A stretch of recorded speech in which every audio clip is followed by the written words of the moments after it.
नमस्कार। ये रामायण कथा पूरी तरह से श्रीमद् वाल्मीकि रामायण के ऊपर आधारित है। यदि आप इसका निरंतर श्रवण करते रहना चाहते हैं तो इस चैनल को सब्सक्राइब ज़रूर कर लें और आगे आने वाली सभी पॉडकास्ट के नोटिफिकेशन के लिए बेल आइकन को भी ज़रूर से प्रेस कर दें। अब हम सुनेंगे 96वां सर्ग, सुग्रीव द्वारा राक्षस सेना का संहार और विरूपाक्ष का वध। इस प्रकार जब रावण ने अपने बाणों से वानरों के अंग भंग कर दिए तब वहाँ धराशायी हुए वानरों से वो सारी रणभूमि पट गई।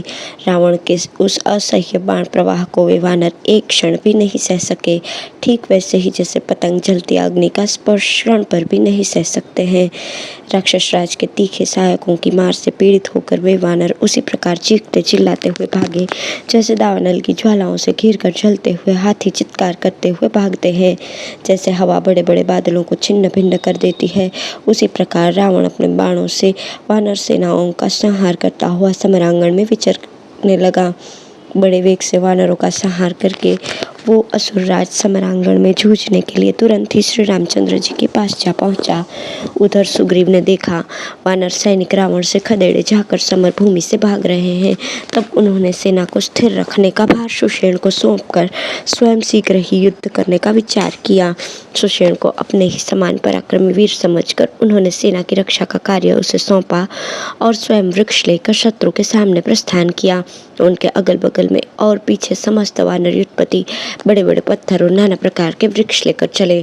उस समय सुग्रीव ने युद्ध में उच्च स्वर से गर्जना की और प्रलय काल में बड़े बड़े वृक्षों को उखाड़ फेंकने वाले वायुदेव की भांति उन विशालकाय वानर राज ने विभिन्न प्रकार की आकृति वाले बड़े बड़े राक्षसों को गिरा गिरा कर मत एवं कुचल दिया। जैसे बादल वन में पक्षियों के समुदाय पर ओले बरसाता है, उसी प्रकार सुग्रीव राक्षसों की सेनाओं पर बड़े बड़े पत्थरों की वर्षा करने लगे। वानर राज के चलाए हुए शैलखंडों की वर्षा से राक्षसों के मस्तक कुचले जाते और वे ढहे हुए पर्वतों के समान धराशायी हो जाते थे। इस प्रकार सुग्रीव की मार से जब सब और राक्षसों का विनाश होने लगा तथा वे भागने और आर्तनाद करते हुए पृथ्वी पर गिरने लगे, तब विरूपाक्ष नामक दुर्जय राक्षस हाथ में धनुष लेकर अपना नाम घोषित करता हुआ रथ से कूद पड़ा और हाथी की पीठ पर जा चढ़ा। उस पर चढ़कर महाबली विरूपाक्ष ने बड़ी भयानक आवाज में गर्जना की और वानरों पर वेगपूर्वक धावा किया। उसने सेना के मुहाने पर सुग्रीव को लक्ष्य करके बड़े बड़े भयंकर बाण छोड़े और डटे हुए राक्षसों का हर्ष बढ़ाकर उन्हें स्थिरतापूर्वक स्थापित किया। उस राक्षस के पहने बाणों से अत्यंत घायल हुए वानरराज सुग्रीव ने महान क्रोध से भरकर भीषण गर्जना की और विरूपाक्ष को मार डालने का विचार किया। शूरवीर तो वे थे ही, सुंदर ढंग से युद्ध करना भी जानते थे। अतः एक वृक्ष उखाड़ कर आगे बढ़े और अपने सामने खड़े हुए उसके विशाल हाथी पर उन्होंने उस वृक्ष को दे मारा। सुग्रीव के प्रहार से घायल होकर वो महान गजराज एक धनुष पीछे हटकर बैठ गया और पीड़ा से आर्तनाद करने लगा। पराक्रमी राक्षस विरूपाक्ष उस घायल हाथी की पीठ से तुरंत कूद पड़ा और ढाल तलवार लेकर शीघ्रता पूर्वक अपने शत्रु सुग्रीव की ओर बढ़ा। सुग्रीव एक स्थान पर स्थिरतापूर्वक खड़े थे। वो उन्हें फटकारता हुआ सा उनके पास जा पहुंचा। यह देख सुग्रीव ने एक बहुत बड़ी शिला हाथ में ली जो मेघ के समान काली थी। उसे उन्होंने विरूपाक्ष के शरीर पर क्रोधपूर्वक दे मारा। उस शिला को अपने ऊपर आती देख उस परम पराक्रमी राक्षस शिरोमणि विरूपाक्ष ने पीछे हटकर आत्मरक्षा की और सुग्रीव पर तलवार चलाई। उस बलवान निशाचर की तलवार से घायल होकर वानरराज सुग्रीव मूर्छित होकर थोड़ी देर धरती पर पड़े रहे। फिर सहसा उछलकर उन्होंने उस महासमर में मुट्ठी बांधकर विरूपाक्ष की छाती पर वेगपूर्वक एक मुक्का मारा। उनके मुक्के की चोट खाकर निशाचर विरूपाक्ष का क्रोध और बढ़ गया और उसने सेना के मुहाने पर उसी तलवार से सुग्रीव के कवच को काट गिराया। साथ ही उसके पैरों का आघात पाकर वे पृथ्वी पर गिर पड़े। गिरे हुए सुग्रीव पुनः उठकर खड़े हो गए और उन्होंने उस राक्षस को वज्र के समान भीषण शब्द करने वाले थप्पड़ से मारा। सुग्रीव के चलाए हुए उस थप्पड़ का वार वो राक्षस अपने युद्ध कौशल से बचा गया और उसने सुग्रीव की छाती पर एक घुसा मारा। अब तो वानरराज सुग्रीव के क्रोध की सीमा न रही। उन्होंने देखा कि राक्षस ने मेरे प्रहार को व्यर्थ कर दिया और अपने ऊपर उसका स्पर्श नहीं होने दिया। तब वे विरूपाक्ष पर प्रहार करने का अवसर देखने लगे। तदंतर सुग्रीव ने विरूपाक्ष के ललाट पर क्रोधपूर्वक दूसरा महान थप्पड़ मारा जिसका स्पर्श इंद्र के वज्र के समान दुस्सह था। उससे आहत होकर विरूपाक्ष पृथ्वी पर गिर पड़ा। उसका सारा शरीर खून से भीग गया और वह समस्त इंद्रिय गोलकों से उसी प्रकार रक्त वमन करने लगा जैसे झरने से जल गिर रहा हो। उस राक्षस की आंखें क्रोध से घूम रही थी। वो फेन युक्त रुधिर में डूबा हुआ था। वानरों ने देखा, विरूपाक्ष अत्यंत कुरूप नेत्र वाला और भयंकर हो गया है। खून से लथपथ होकर छटपटाता हुआ करवटें बदलता तथा करुणाजनक आर्तनाद करता है। इस प्रकार वे दोनों वेगशाली वानरों और राक्षसों के सैन्य समुद्र मर्यादा तोड़कर बहने वाले दो भयानक महासागरों के समान परस्पर संयुक्त होकर युद्ध भूमि में महान कोलाहल करने लगे। वानर राज सुग्रीव के द्वारा महाबली विरूपाक्ष का वध हुआ देख वानरों और राक्षसों की सेनाएं एकत्र होकर बढ़ी हुई गंगा के समान उद्वेगिल हो गई। अब है सुग्रीव के साथ महोदर का घोर युद्ध तथा वध। उस महासमर में वे दोनों ओर की सेनाएं परस्पर मार काट से प्रचंड ग्रीष्म ऋतु में सूखते हुए दो तालाबों की भांति शीघ्र ही क्षीण हो चली। अपनी सेना के विनाश और विरूपाक्ष के वध से राक्षस राज रावण का क्रोध दुगना बढ़ गया। वानरों की मार से अपनी सेना को क्षीण हुई देख दैव के उलटफेर पर दृष्टिपात करके युद्ध स्थल में उसे बड़ी व्यथा हुई। उसने पास ही खड़े हुए महोदर से कहा, महाबाहो, इस समय मेरी विजय की आशा तुम्हारे ऊपर ही अवलंबित है। वीर, आज अपना पराक्रम दिखाओ और शत्रु सेना का वध करो। यही स्वामी के अन्न का बदला चुकाने का अवसर है, अतः भली भांति युद्ध करो। रावण के ऐसा कहने पर राक्षस राज महोदर ने बहुत अच्छा कहकर उसकी आज्ञा शिरोधार्य की और जैसे पतंग आग में कूदता है उसी प्रकार उसने शत्रु सेना में प्रवेश किया। सेना में प्रवेश करके तेजस्वी और महाबली महोदर ने स्वामी की आज्ञा से प्रेरित होकर अपने पराक्रम द्वारा वानरों का संहार आरंभ किया। वानर भी बड़े शक्तिशाली थे। वे बड़ी बड़ी शिलाएं लेकर शत्रु की भयंकर सेना में घुस गए और समस्त राक्षसों का संहार करने लगे।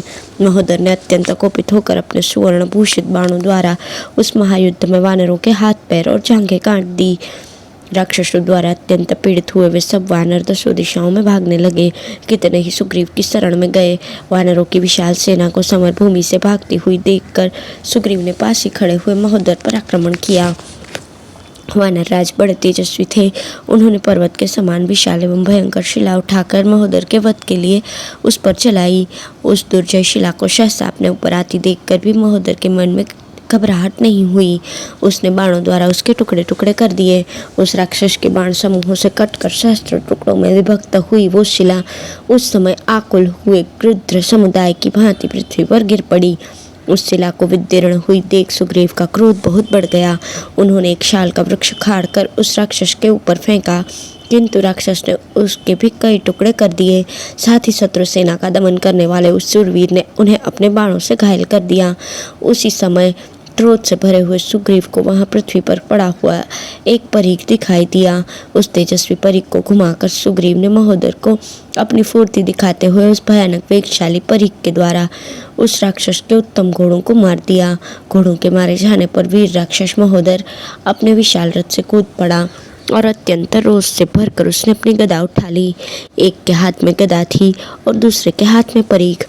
वे दोनों वीर युद्ध स्थल में दो सांडों तथा बिजली सहित दो मेघों के समान गर्जना करते हुए एक दूसरे से भिड़ गए। तदंतर कुपित हुए राक्षस महोदर ने सुग्रीव पर सूर्य तुल्य तेज से दमकती हुई एक गदा चलाई। उस महाभयंकर गदा को अपनी ओर आती देखकर महासमर में महाबली वानर राज सुग्रीव के नेत्र रोष से लाल हो गए और उन्होंने परीख उठाकर उसके द्वारा राक्षस की गदा पर आघात किया। वो गदा गिर पड़ी, किंतु उसके वेग से टकराकर सुग्रीव का परीख भी टूटकर पृथ्वी पर जा गिरा। तब तेजस्वी सुग्रीव ने भूमि पर से एक लोहे का भयंकर मूसल उठाया जिसमें सब ओर से सोना जड़ा हुआ था। उसे उठाकर उन्होंने राक्षस पर दे मारा। साथ ही उस राक्षस ने भी इनके ऊपर गदा का प्रहार किया। गदा और मूसल आपस में टकराकर टूट गए और भूमि पर जा गिरे। वे दोनों वीर तेज और बल से संपन्न थे और जलती हुई अग्नियों के समान उद्दीप्त हो रहे थे। अपने अपने आयुधों के टूट जाने पर वे घूंसों से एक दूसरे को मारने लगे। उस समय बारंबार गर्जना करते हुए वे दोनों योद्धा परस्पर मुक्कों से प्रहार करने लगे। फिर थप्पड़ों से एक दूसरे को मारकर दोनों ही पृथ्वी पर गिर पड़े। फिर तत्काल ही दोनों उछले और शीघ्र ही एक दूसरे पर चोट करने लगे। वे दोनों वीर हार नहीं मानते थे। दोनों ही दोनों पर भुजाओं द्वारा प्रहार करते थे। शत्रुओं को तपाने वाले वे दोनों वीर बाहु युद्ध करते करते थक गए। तब महान वेगशाली राक्षस महोदर ने थोड़ी ही दूर पर पड़ी हुई ढाल सहित तलवार उठा ली। उसी तरह अत्यंत वेगशाली कपिश्रेष्ठ सुग्रीव ने भी वहां गिरे हुए विशाल खड़ग को ढाल सहित उठा लिया। महोदर और सुग्रीव दोनों युद्ध के मैदान में शस्त्र चलाने की कला में चतुर थे तथा दोनों के शरीर रोष से प्रभावित थे। अतः रणभूमि में हर्ष और उत्साह से युक्त होकर वे तलवार उठाए गरजते हुए एक दूसरे पर टूट पड़े। वे दोनों बड़ी तेजी से दाएं बाएं पैंतरे बदल रहे थे। दोनों का दोनों पर क्रोध बढ़ा हुआ था तथा दोनों ही अपनी अपनी विजय की आशा लगाए हुए थे। अपने बल पर घमंड करने वाले महान वेगशाली तथा शौर्य संपन्न दुर्बुद्धि महोदर ने अपनी वो तलवार सुग्रीव के विशाल कवच पर दे मारी। सुग्रीव के कवच में लगी हुई तलवार को जब वो राक्षस खींचने लगा, उसी समय कपिकुंजर सुग्रीव ने महोदर के शिरस्त्राण सहित कुंडल मंडित मस्तक को अपने खड़ग से काट लिया। मस्तक कट जाने पर राक्षस राज महोदर पृथ्वी पर गिर पड़ा। यह देखकर उसकी सेना फिर वहां नहीं दिखाई दी। महोदर को मारकर प्रसन्न हुए वानर राज सुग्रीव अन्य वानरों के साथ गर्जना करने लगे। उस समय दशमुख रावण को बड़ा क्रोध हुआ और श्री रघुनाथ जी हर्ष से खिल उठे। उस समय समस्त राक्षसों का मन दुखी हो गया। उन सबके मुख पर विषाद छा गया और वे सभी भयभीत चित्त होकर वहां से भाग चले। महोदर का शरीर किसी महान पर्वत के एक टूटे हुए शिखर सा जान पड़ता था। उसे पृथ्वी पर गिराकर सूर्यपुत्र सुग्रीव वहां विजय लक्ष्मी से सुशोभित होने लगे, मानो प्रचंड सूर्यदेव अपने तेज से प्रकाशित हो रहे हों। इस प्रकार वानर राज सुग्रीव युद्ध के मुहाने पर विजय प्राप्त करके बड़ी शोभा पाने लगे।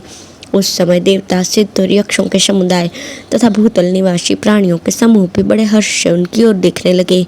इस प्रकार श्री वाल्मीकि निर्मित आर्ष रामायण आदि काव्य के युद्ध कांड में 97वां सर्ग पूर्ण हुआ। धन्यवाद।